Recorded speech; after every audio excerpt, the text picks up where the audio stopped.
Los invito a que nos detengamos en algunos detalles de este video de la serie Catolicadas, producido por el colectivo Católicas por el Derecho a Decidir de México. Aquí les puse, bueno, el enlace para acceder al video completo. Ustedes hicieron un análisis desde lo semiótico y en realidad han hecho muy buenos análisis siguiendo un poco las consignas que yo les planteaba, ¿no? Por un lado, detectar qué ideologemas circulan en torno a la maternidad en dos posturas contrarias, que muy bien los han podido identificar. También les pedí que miraran los mecanismos de enunciación, la cuestión de lo pasional y cómo se van forjando las subjetividades. En un tercer punto, les pido que pongan atención en los personajes, cómo están presentados los personajes. Y por último, si consideran que este tipo de videos tienen un poder persuasivo.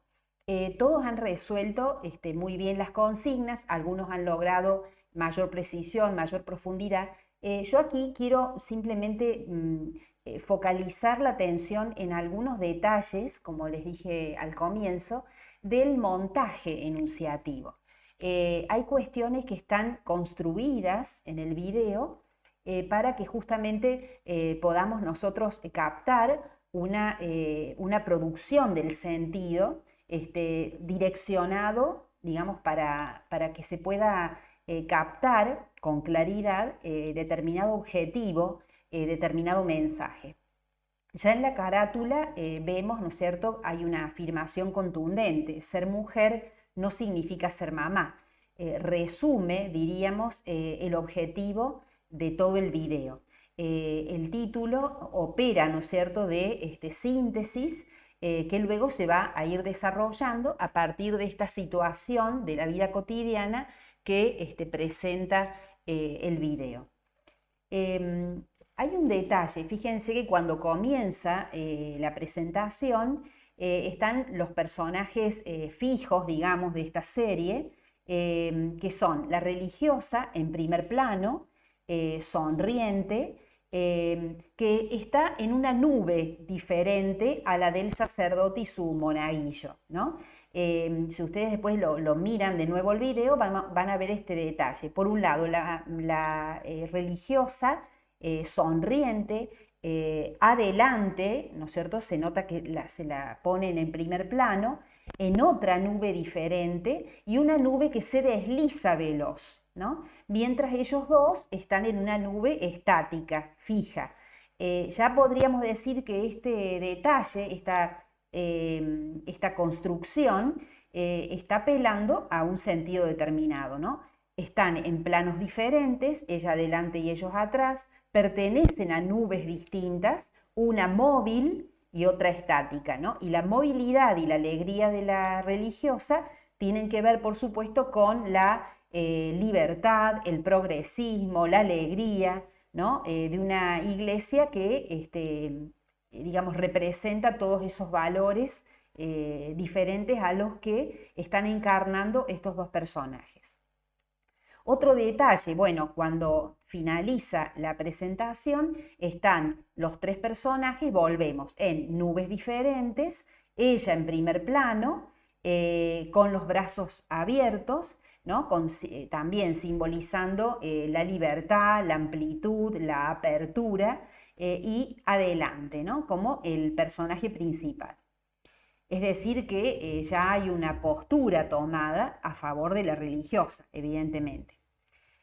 Bueno, la escena que nos presenta o la situación particular de este capítulo es el anuncio en un entorno familiar de la designación de Patty como la madrina, ¿no?, de esta niña que va a ser bautizada llamada Lupita.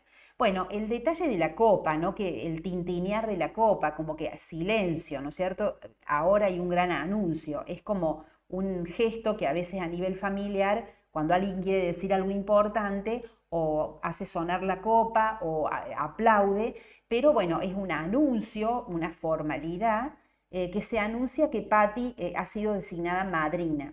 Patty se ríe, dice, oh, han logrado que yo vuelva a la iglesia. Es decir, fíjense, por un lado, la tradición familiar de un bautismo de una bebé llamada Lupita, o sea, en honor a la Virgen de Guadalupe. Lupita es un nombre muy común en México, es decir, volvemos a esto de la tradición, el amor a la Virgen de Guadalupe, que lo hemos trabajado también en el artículo que estudiamos. Y por otro lado, el anuncio de que se la designa madrina a una mujer que supuestamente está alejada de la iglesia, no responde a los paradigmas católicos, de alguna manera cierta contradicción en esta tradición, porque a la madrina se supone que se la elige por ser cristiana ejemplar, porque va a guiar al hijo o a la hija por el camino de la vida cristiana, pero aquí hay como un objetivo, ¿no? Acercarla a la iglesia y de paso le hacen saber lo que piensan de ella sobre la maternidad. Entonces habla la madre de la niña y dice, tengo la ilusión de verte, mamá. Es decir, habla en primera persona y como que en realidad lo que importa no es tanto lo que quiere Patty para su vida, sino lo que yo quiero ver finalmente realizado. Yo tengo la ilusión de verte a vos, mamá. ¿No? Es decir, la maternidad como algo que en definitiva debe contentar a los demás, no a la madre en sí misma.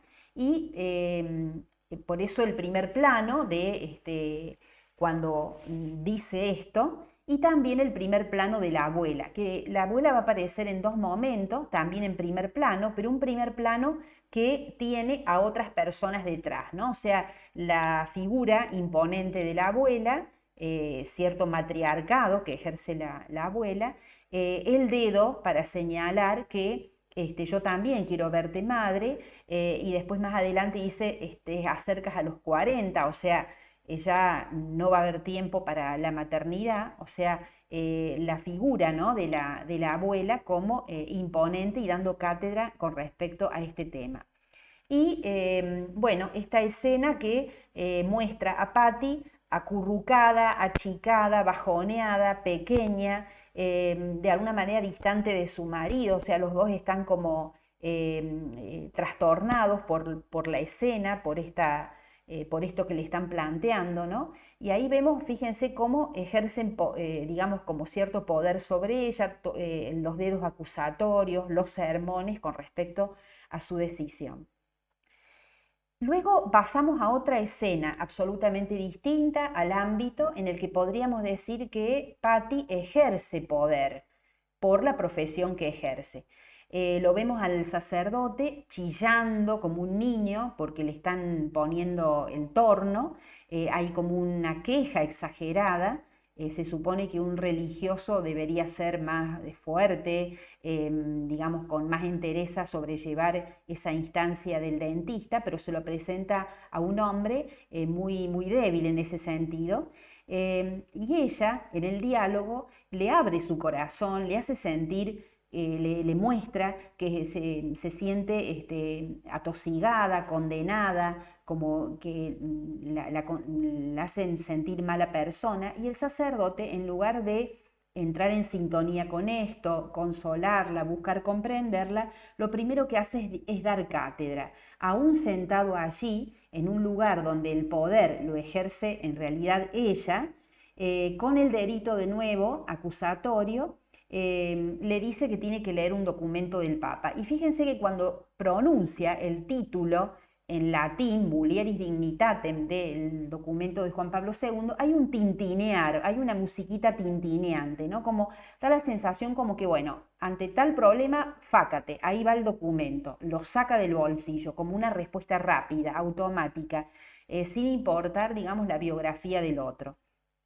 Y en medio de esa cátedra, con el dedito acusatorio y levantado, ella lo interrumpe y le dice que hay otro paciente esperando y le mete el torno de nuevo. O sea, fíjense que en este espacio ella está ejerciendo cierta autoridad, ella es la que maneja los tiempos, ella es la que pone, podríamos decir, un límite. Llega el momento del bautismo y el sacerdote no tiene al monaguillo, está atrasado, pide ayuda, también con como así un grito desesperado, transpirando, también un hombre que lo habíamos visto débil ante un dentista, un hombre exageradamente como descolocado porque le falta el monaguillo, y la respuesta inmediata de la religiosa de acudir en su ayuda. Llega el momento del bautismo. Fíjense, el fondo es gris, oscuro. Cuando habla el sacerdote retumba la voz, dando sensación de un lugar vacío, es decir, enorme y vacío, ¿no? Esa voz en eco hace referencia a una iglesia grande, oscura, vacía, y lo que se destaca del bautismo es las palabras del sacerdote: bienvenida a la Iglesia Católica Apostólica Romana. Es decir, no hay una referencia a Jesucristo, a ser hijos de Dios, a la nueva vida que implica el bautismo, sino la Iglesia como institución copando, digamos, el sentido del acontecimiento. Y a la salida hay una complicidad entre la madre de la criatura y el sacerdote, como diciendo: aprovechemos para darle un palo a mi hermana con respecto a la maternidad. Y luego de ese intercambio de guiños, el sacerdote pronuncia allí un mensaje sobre la maternidad, insistiendo en que todas las mujeres, y cuando pronuncia todas, aparece el rostro afligido y enojado de Patty, y a la par el rostro, digamos, complacido de su hermana, porque está mirando que la están humillando, ¿no? Finalmente esta mujer reacciona. No todas las mujeres queremos ser madres. ¡Oh! Se siente de fondo, ¿no? O sea, el escándalo de haberlo enfrentado al sacerdote. Y finalmente dice: no hay ninguna voz comprensiva en este lugar, y aparece la voz de la religiosa, que reacciona en contra del magisterio, digamos, del sacerdote, y de nuevo hay un ¡oh! ¿No? Es decir, cuando estas dos mujeres que no responden a los paradigmas impuestos se animan a hablar, hay un ¡oh! No de admiración y aplauso, sino de escándalo, ¿no? El sacerdote, por supuesto, que con el dedo levantado la reprende a la religiosa, pero la religiosa lo encara. Y ahí en primer plano vemos a la religiosa que se enfrenta a la autoridad del sacerdote. El sacerdote entra en calor, ahí vemos el rostro rosa, es decir, está enojado, encendido de bronca, pero la religiosa no se queda atrás, y ahora Patty se siente reconfortada, y su hermana al revés, se siente consternada por la situación. O sea que los rostros se invierten, ¿no? Luego viene, digamos, la síntesis doctrinal del video, con la voz de la religiosa, la figura de la religiosa, es decir, es ella la que da la cátedra final, no el sacerdote, es ella la que tiene la última palabra, porque es a ella a la que se le da autoridad en este video, sintetizando el mensaje, ¿no? Y termina la escena con este matrimonio. Fíjense, ahora están los dos juntos, abrazados, le agradecen a la religiosa. La religiosa, fíjense qué petiza que es, qué pequeña, o sea, pequeñita pero brava, diríamos. Y el fondo es un parque, se sienten los pajaritos, hay un ámbito de libertad, de luz, ¿no? No estamos situados en esa iglesia oscura, fría, vacía. Y otro detalle importante es que ahora se invierte, ¿no? Es decir, la religiosa con el matrimonio están en un lugar fijo, pero un lugar abierto. Ellos sí transitan, pasan de largo, no pertenecen a ese ámbito de libertad. Y en este diálogo, ¿qué sale a la luz? Bueno, padre, perdóneme, ¿qué culpa tengo yo del lío que se armó? Pero para consolarlo le traje pasteles, algo le ofrece de comida. Y el sacerdote dice: vamos a la cocina, ¿no? Y en un circulito que lo va cerrando al sacerdote en lo último, ¿no? La última palabra del sacerdote es eso: vamos a comer, ¿no? Porque evidentemente que bueno, en otros videos lo vamos a ver también a este sacerdote gordinflón, pendiente de la comida, ¿no? Entonces fíjense cómo todo se reduce a la figura del sacerdote y sus últimas palabras son vamos a la cocina, o sea, para nada trascendentes, para nada elevadas, sino decir, bueno, está bien, vamos a comer, ¿no?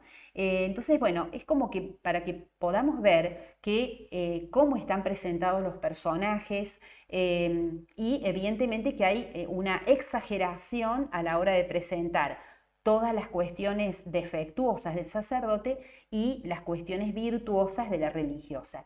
Estos dos planos, estos dos personajes opuestos, van construyendo sentidos, ¿no? Porque en realidad es el objetivo de Católicas por el Derecho a Decidir. Es decir, desde la Iglesia, porque la autoridad la tiene una religiosa, que trabaja en la Iglesia Católica, pero que es voz de una iglesia que quiere ser diferente.